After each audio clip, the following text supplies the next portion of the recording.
What's up, guys? We have some NASCAR silly season news to go over. This news is from yesterday and today. There is so much to go over. Let's start with that Martin Truex Jr.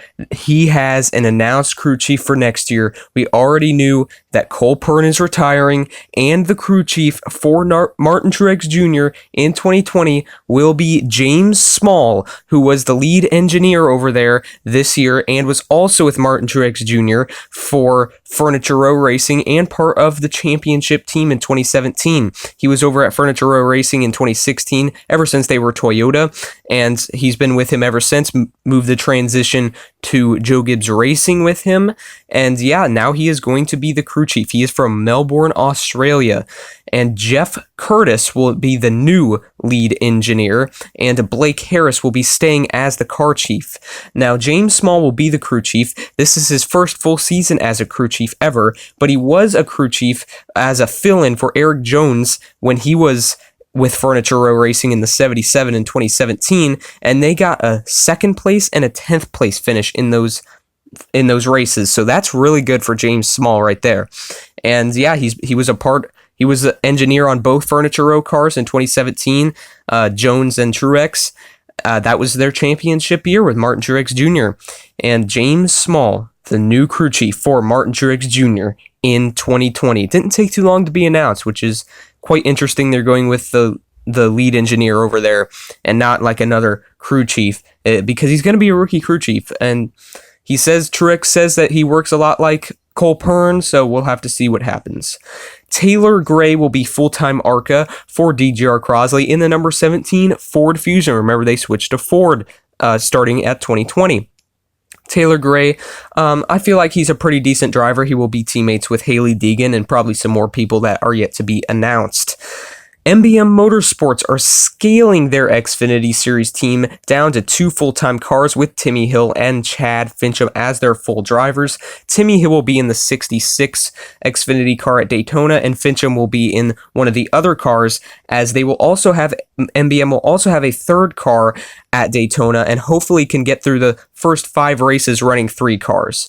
And he says that third car could run sporadically through the season, and if that third car's up in the points, they could roll over one of the other cars. And that one would have like multiple drivers. He's got anybody with sponsorship coming in, whatever, anybody could come in. And so we know Fincham and Hill will be their primary sponsors. So Tommy Joe Martins will no longer be with MBM Motorsports. He will probably race some races for JD Motorsports and maybe his own team. And also Joey Gase is no longer with MBM Motorsports, which we will get to some breaking news that happened today for Joey Gase. We will go over that in just a second.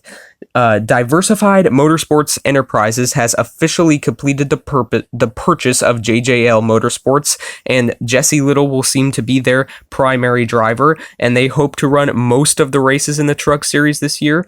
Not all, and hopefully in 2021 and beyond, they will be a full-time team, possibly with Jesse Little as their driver. Carson Hocevar has secured a deal with Nice Motorsports in the Truck Series to drive 9 races in that number 44 Chevrolet Silverado, and we'll have to see how Carson Hocevar does. He had 2 truck races this year, one at Eldora and another one as well, one at Canadian Tire it was, and he got top 25s in all of them, and also qualified in the top 20 for all of them as well. So that's pretty interesting there. We already know Ty Majeski is going to be full-time in the number 45 for Nice in trucks, and Carson will be a part-time in the number 44. Here's the Joey Gase news. Joey Gase will be going full-time in the NASCAR Cup Series for Rick Ware Racing. No number announced, and many of his sponsorships will be following him, including Donate Life and Eternal Fan, and even more new ones that will be announced at a later date. The number is yet to be announced, as I already said. His first race will be at the Daytona 500, obviously. And yeah, we know Rick Ware Racing will be fielding 3 full-time cars this year. Joey Gase and JJ Ailey are the ones announced, so there's one open. It might be Garrett Smithley, who knows? And yeah, we'll have to wait and see. Joey Gase full-time in the Cup Series. His first time ever full-time in the Cup Series will be in 2020, and it will be for Rick Ware Racing. As we know, he will no longer be with MBM Motorsports. And also with MBM Motorsports, they could run 3 Cup cars at Daytona, and they are also for this year focusing more on their Cup Series program this year.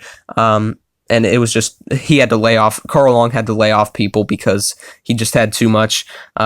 4 full-time Xfinity cars in 2019. We have some sad news here. This is just happening. Junior Johnson has died at the age of 88, 50-time Cup Series winner. It is very sad to see that Junior Johnson has passed away.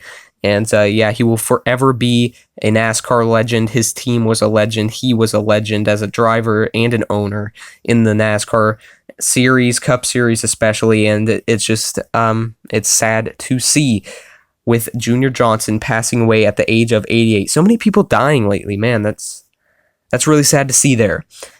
William Byron, Denny Hamlin, and Kyle Larson are all opening iRacing teams for the eNASCAR iRacing World Championship Series in 2020, and also Stewart-Haas Racing will be joining them and changing their name from Stewart-Haas Gaming to Stewart-Haas Esports, and they will be joining that iRacing series. That's really nice to see there. Lots of people getting in there. 20 teams in there. That means there's going to be 40 drivers, and they will start their race, their inaugural race, at Daytona on February 11th. So that is really nice to see there. Ford Performance likes the next gen car, and they like how they have just it's more technological. It's more like the street car, and that's what they like, the rear suspension, and that's what they like about it. Spencer Boyd was on Eric Estep's channel today for an interview. Go check that out. And he also said that he was weird with that one lug nut, even though the prototypes have had 5 lug nuts. So I thought that was interesting that Boyd mentioned how he's seen the one lug nut, and how he mentioned the hydraulic jacks and how he doesn't know quite how they will work. So that's really interesting there. And I don't know how, I mean, they'll work and it'll be a lot more technological. That is one thing for sure. And Ford also likes how the tires and wheels are like cars as well, real street cars. And here's one last bit of news, and that is Stewart-Haas Racing in their NASCAR Xfinity Series program. Most likely going to have Chase Briscoe back. That's kind of already confirmed, but they are seeming to have just one car for next year, one full-time car. So that leaves, what number will Chase Briscoe be? Maybe he'll stay in the 98. Maybe he'll jump over to the 00. Maybe there'll be a different number like the 41. We will have to wait and see for that. So one SHR Xfinity car for next year full-time. And yeah, thank you so much for watching. Martin Truex Jr.'s crew chief is announced, James Small from Melbourne, Australia. He was the lead engineer over there for a while and jumped over for Joe Gibbs Racing in that 19. And we are one away from 100 subscribers. Thank you so much. I can't thank you enough. And yes, let's get to 100 subscribers as soon as possible. Thank you so much, guys, and I will see you on the next one. Bye-bye.